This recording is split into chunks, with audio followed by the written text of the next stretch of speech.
There you go. We're live. Yay!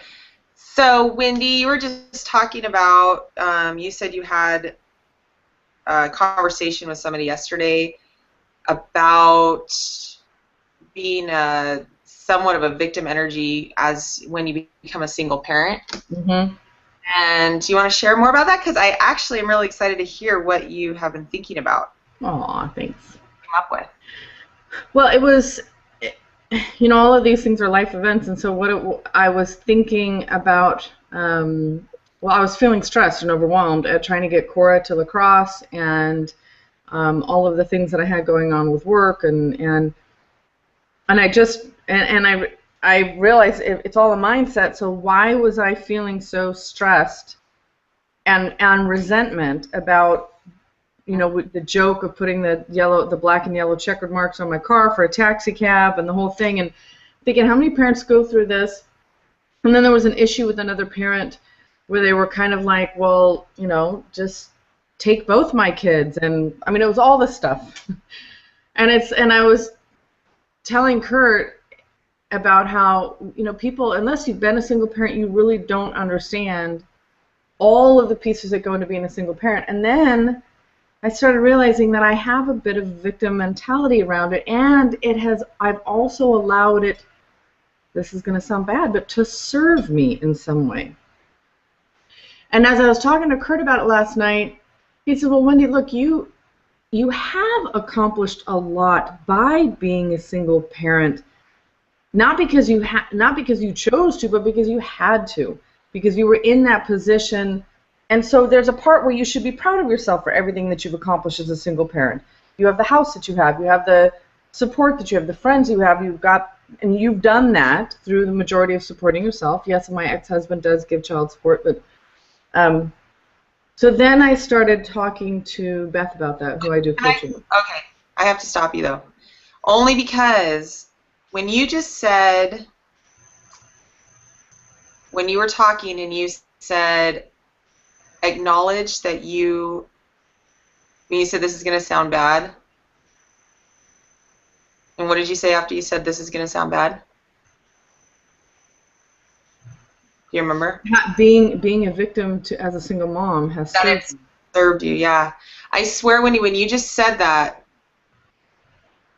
being sensitive to energy, I can actually feel like how important it was for you just to even say that right now out loud. Mm. I mean, honestly, I actually just could feel the shift somewhere inside the energy just by you recognizing that. I just wanted to really acknowledge what you just said.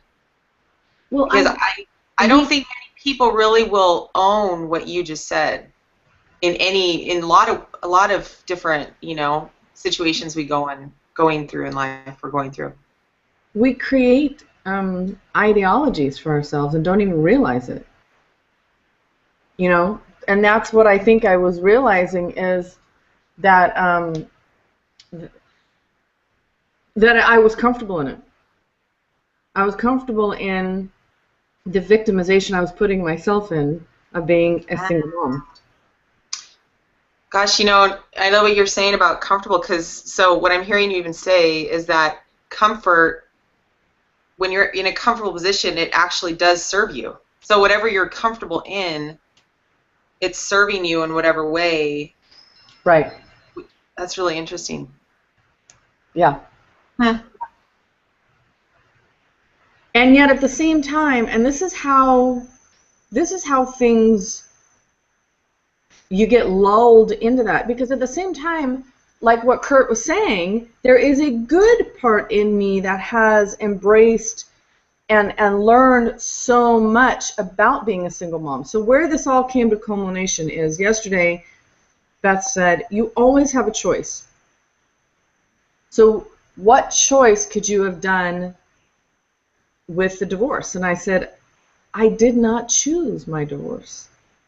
And she said, well, you're right. There are circumstances where somebody comes into your life and will create an experience that you have to then choose how you're going to respond. But you are still in choice always. And And I said, but Beth, I didn't choose my I didn't choose my divorce. And she said, it doesn't matter. How you responded is the only choice that matters. And so we went back into that moment, and I pictured myself sitting at that table when Paul was telling me that he was going to choose a gay lifestyle and leave. And I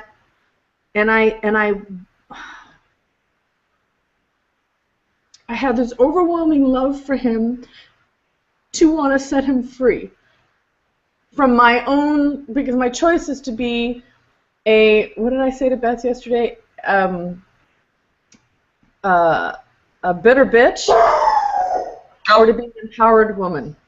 The dog didn't like that. Isn't that funny? I guess that's I won't be a bitter bitch, Kona.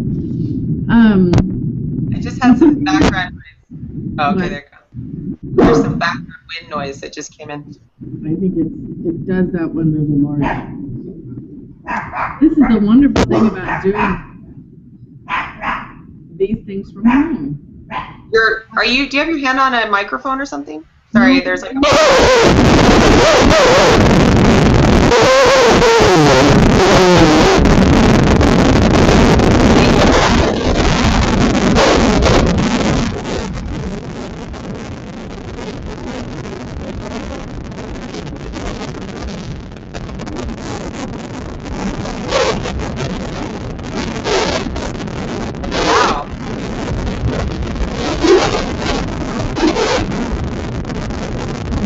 Do we stop it?